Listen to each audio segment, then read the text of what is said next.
Hi everyone. It is that time of the year where I celebrate Bhagavad Gita Jayanthi. This year I'm going to be talking about two verses from chapter 9, Rajavidya Rajaguhya Yogaha. They are verses 33 and 34.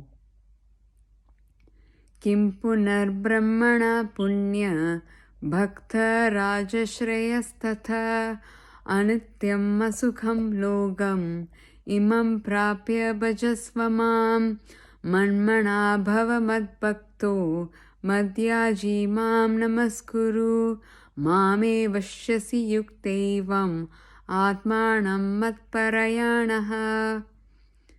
From these shlokas, I was able to understand that the nature of this world is anityam and asukham. Anityam meaning temporary, asukham meaning painful. So every time I felt that I was let down by people, circumstances, I kept reminding myself that that was indeed the nature of the world, to feel the pain and the temporariness of the situation. And therefore, rather than wasting my time feeling depressed about the situation, it would be better to find a solution and move forward.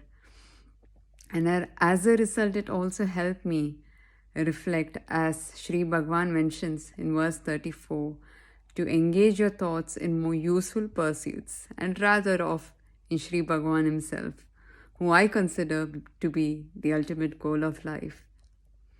This is the message I'm happy to share on this occasion of Bhagavad Gita Jayanti.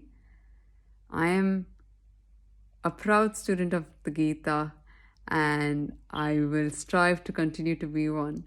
And I would like to say thank you for listening. Happy Bhagavad Gita Jayanti.